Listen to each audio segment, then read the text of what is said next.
Hey guys, have you ever wanted to figure out how to find a therapist that would work well with you? In today's video, we're going to talk about a couple of things that might help you figure out how to best find a therapist that works, specifically focusing on the importance of having a personality style that matches between both the client and the therapist.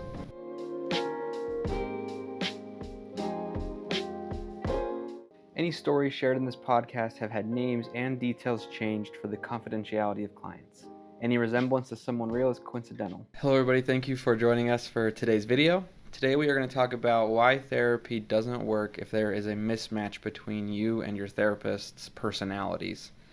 So this is something we've talked a little bit about before in maybe a different way, the importance of finding the right therapist or the right therapist for you.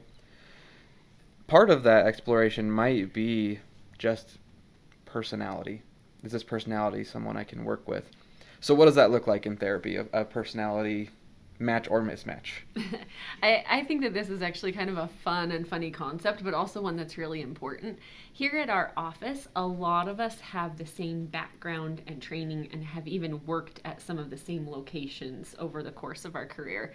You know, all of us here at our office are trained in EMDR.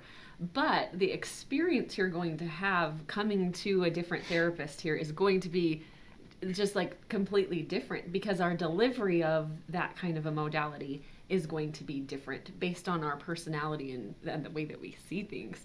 So, you know, like we'll just give Josh more of a complex. If you go if you go and you see Josh, and even if you know I want EMDR and I want to go see Josh, Josh is going to give you pretty direct and solution oriented kind of therapy, right? So you say. No, I think that's pretty accurate. Yeah, I think so too. I would also say that you are really personable, which I think is a really great trait and very grounded. But I also think that you don't necessarily let people go off on too large of tangents, right? And so you're probably redirecting your clients pretty frequently. Do you think that's fair to say? I do think that's fair to say, because that's what I attempt to do. EMDR gets tricky, but that's like a whole other conversation, right? Because you got to let people process through the information. But yes, if you're working with me, my philosophy is therapy can suck and it can be painful. So let's have fun while we're here, but we are here for a purpose. But also my shirt's tucked in, so you know I'm in business.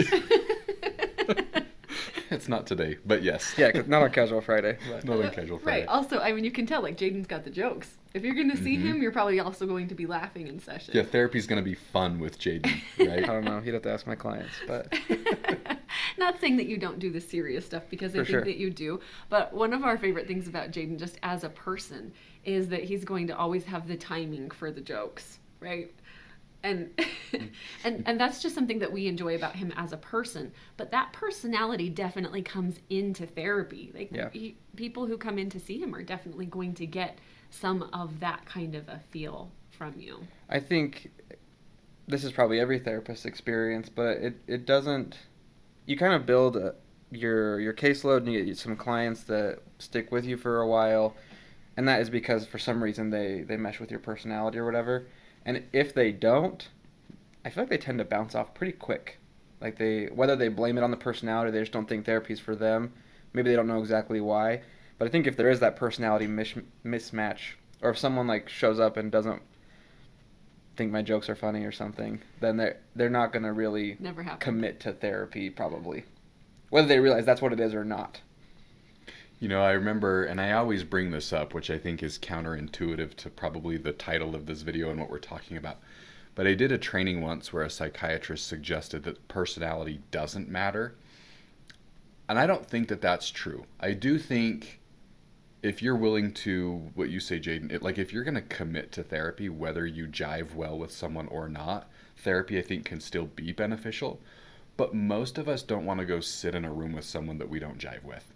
And so we're more likely to drop out. We're more likely to discontinue treatment. And so I actually think that having a personality match or connecting well or whatever the case may be, I actually think is way important in therapy. I think you're right. I think there's truth to the fact, like, we all know the same things. We know the same procedures. If you just want to show up and do the work, maybe it doesn't matter who's in the other chair as much. But then you're saying, like, if you sat down with Josh and you really hated his approach for whatever reason, but you're like, oh, I'll just do the things he asks. Yeah, you're gonna see results, but you're gonna like probably not look forward to going to therapy and really dread it, and then you have to battle all of that instead of like finding a therapist who you get along with and you feel like you like, and it doesn't. Going to therapy is hard enough, so like let's remove as many barriers as possible if that means I actually like my therapist and going to session. Yeah, I absolutely think so. It makes me think about how, like, in some kinds of psychoanalytic therapy and therapy longer time ago, they would have a client who, you've seen those, like, couches, Yeah. right? They'd have the client lay on the couch, and then they'd have the therapist, like, so removed that the person couldn't even see them. Yeah, they're like not the chair's like facing away, and their therapist just like got their notepad and they're like disinterested. Right, like totally turned around backwards, like Yeah. not even looking at them, because there just was no like they tried to keep the interaction portion of it as like clinical and not Yeah. personable. Take the human element out of it. Right, as possible. But that perhaps that works for some people, but for a lot of people it really won't. It has to have that like connection and that human element in it. And I think a lot of people are looking for that when they come in.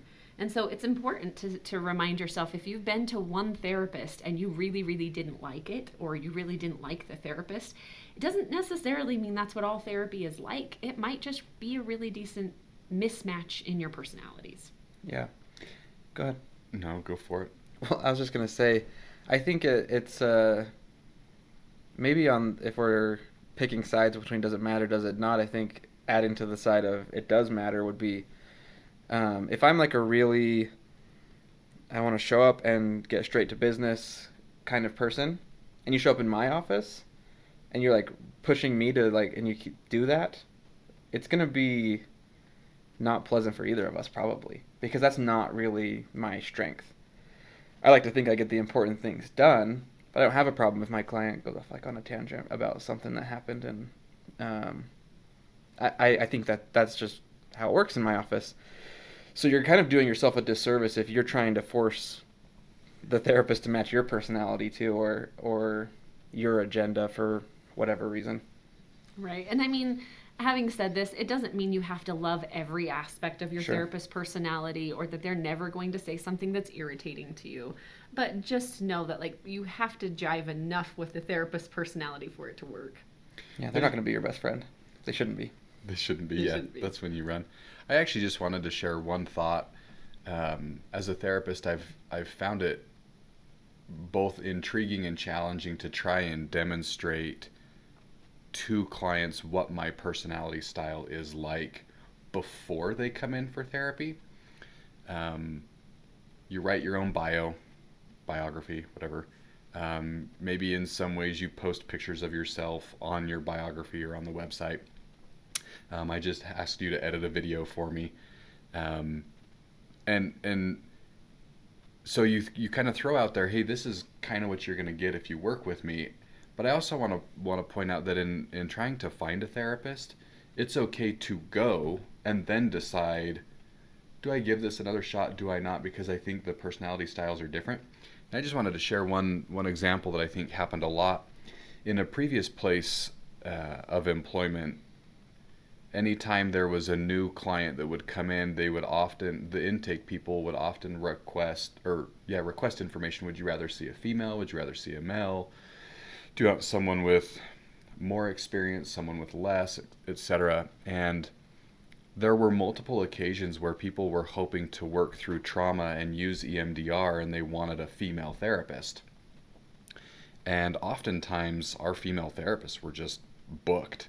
And so I feel like everyone wants a female therapist. Yeah, right. And I think there's obvious reasons for that Yeah. maybe we talk in a future video. But so we would ignore what they wanted and they'd get put on my caseload, and then they'd come in and they'd see me and we'd sit down and we'd work through some things. And the vast majority of the time I would ask them at the end of the eval, hey, I know you wanted a female therapist. Do you want me to take this back to the team and see if we can make some adjustments? And most of the time they're like, no, I can talk to you just fine. I usually chalk it up to the fact that I can't grow facial hair, and so I don't seem intimidating. But those are the kind of personality things that you're going to see I have no problem joking about my inability to grow facial hair, right? And I think that that can be helpful in sometimes you have to go to the therapist, sit down and see them, work with them, and then it's okay to decide, or yeah, I think I could do this, right? So sometimes finding the right therapist is going to sit down with them. Yeah, I think going in with, if you're going to be pretty rigid about your preconceived, this won't work, this will work, you're going to be in trouble pretty much no matter what. Yeah, good point. Have some ideas of what you feel like you would like, but let's say you show up and like, yeah, we don't have any females left, you're going to go see Josh. Don't throw it out right away. Go sit with a therapist and go try and see. I feel like you're going to get a lot more from a 50-minute eval just sitting and talking than reading Josh's bio about what he does and here's a picture of him and his big muscles. Yeah, because Josh wrote it and clearly he doesn't know himself. So Having said that, though, I do think that there are ways you can get some insight into your therapist's personality before you see them. Yeah. You know, now a lot of therapists are on social media, have different pages, have different websites. And so you can at least go on sometimes and see a picture, a video, hear some of maybe the way they word things or write about things or view things. And I do think that that can give you a little bit of insight into their personality. Sometimes, not all the time, but sometimes I can look at the name of the company or their website and be like, oh, I know what kind of, like what they've got going on here, just by the name. But. Well, thank you everybody for joining us for this video, and we'll see you on the next one. Thanks. Bye. If you enjoyed today's video, please like and subscribe. Thank you so much for watching. We've got other videos for you to check out and more exciting things coming soon, so thank you.